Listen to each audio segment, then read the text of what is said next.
In this lecture, you're going to learn how to work with Excel spreadsheets in Python. Out of all the lectures in this course, this is one of my absolute favorites because it has a lot of applications in the real world. So here I have a brand new project called PyExcel.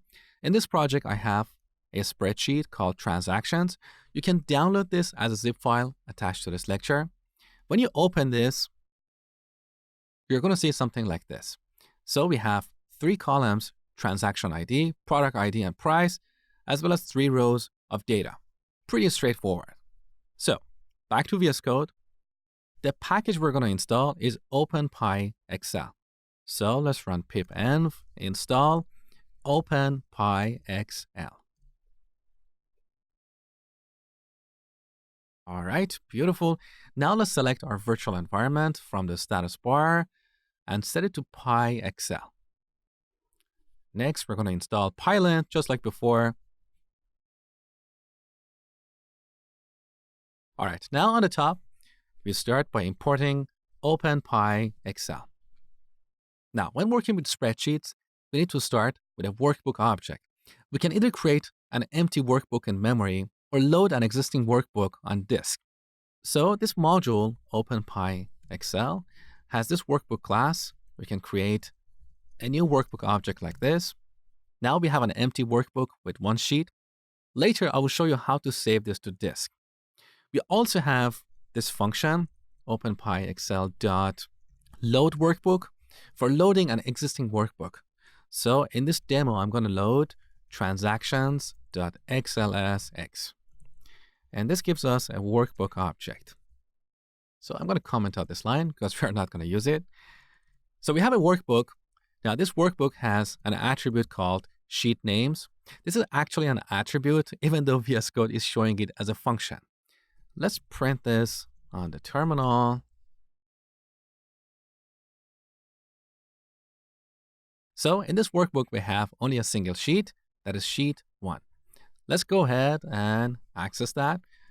That is pretty easy. We use square brackets, just like how we work with dictionaries. So sheet 1. And by the way, this is case sensitive. So if you use a lowercase s, you're going to get an exception telling you that this sheet doesn't exist. So make sure to spell it properly. Now we have a sheet object. We can also create a new sheet or remove an existing one. So our workbook object has a couple of methods you should be aware of. One is create sheet. Here we pass the name of the new sheet, like sheet 2. And optionally, we can pass an index. For example, we can pass 0 to put this before sheet 1. We also have remove underline sheet. That takes a sheet object like this, and it will remove it. Now, I'm not going to use these methods in this demo. Just be aware of them in case you need them in the future. So we have a sheet. Next, we need to access an individual cell or a range of cells. That is pretty easy. So using square brackets, we can pass the coordinate of a cell. So we can pass A1, and that refers to the cell here, A1. So first row, first column. So here we get a cell object. Now this cell object has a few attributes you should know about. One is value. We can print this on the terminal. So the value of this cell is transaction ID. You have seen that before. We can also change the value here. Pretty straightforward, right? We also have row. Let's print that on the terminal. We have column and coordinate. Let's have a look. So the row of this cell is 1, the column is A, and the coordinate is A1. Now we also have another approach to access an individual cell, and that is using the cell method of the sheet object. Let me show you. So instead of using square brackets and passing the coordinate, we can call sheet.cell and pass a row and a column. So 1 and 1. Now we can make this code more readable by using keyword arguments because it's not quite clear what row or what column we're working with here. So we set row to 1 and column to 1. And this gives us the exact same cell. Now obviously this code is shorter and easier to use, but the second approach is useful when we're iterating over all the rows and all the columns and we want to dynamically access various cells. Let me show you. So this sheet has a couple of attributes. One is max row. Let's print that on a terminal. We also have max column. Let's run the program. So in this sheet, we have 4 rows and 3 columns. Now we can easily iterate over all these rows and columns. So we can write a for loop like this. For row in sheet.max underline row. Now this returns a number. So we need to pass that to the range function. Now, as you know, this function generates numbers starting from 0. So we need to set the start index to 1 because we don't have row 0 in a spreadsheet. The first row is 1. Also, for this reason, we need to increment this by 1 so we can access the last row. Now, using the same technique, we can iterate over all the columns.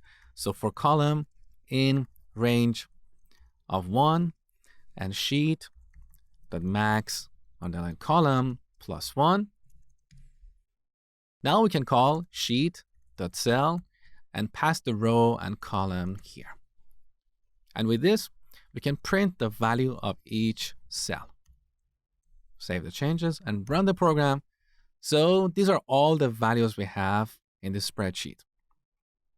Now, using square brackets, we can also access a range of cells.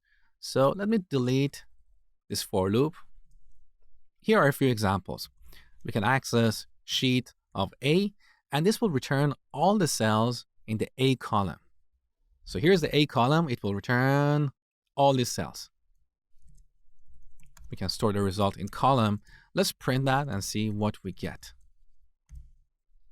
So we get a tuple because here we have parentheses. In this tuple, we have 4 cell objects, cell A1, A2, A3, and A4. Pretty self-explanatory. We can also work with a range of columns. So sheet of A to C. This will return all the cells in columns A to C. Now let's store that here. So cells, and then print it on the terminal. Let's see what we get. Note that we get a tuple of tuples. So each tuple in this tuple will represent 1 column. Let me show you. So here's one of our inner tuples. In this tuple, we have cells A1, A2, A3, and A4. So this inner tuple represents the A column.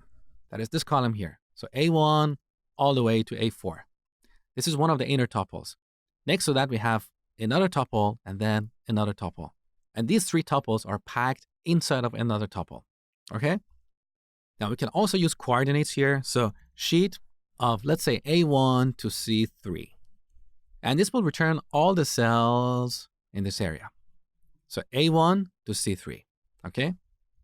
Now using the same technique, we can also access the cells in a given row or a range of rows.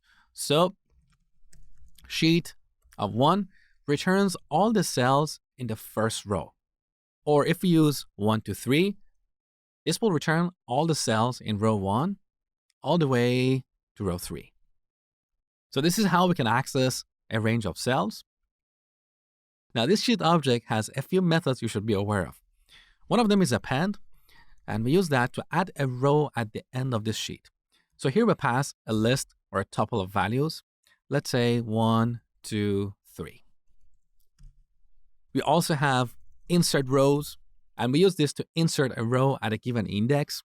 We also have insert columns, as well as delete rows and delete columns. So you can perform various kinds of operations in a spreadsheet. You can also add charts, sort, and filter data, and so on. I leave it up to you to look at the documentation of OpenPy Excel and learn about the features that you need in your applications.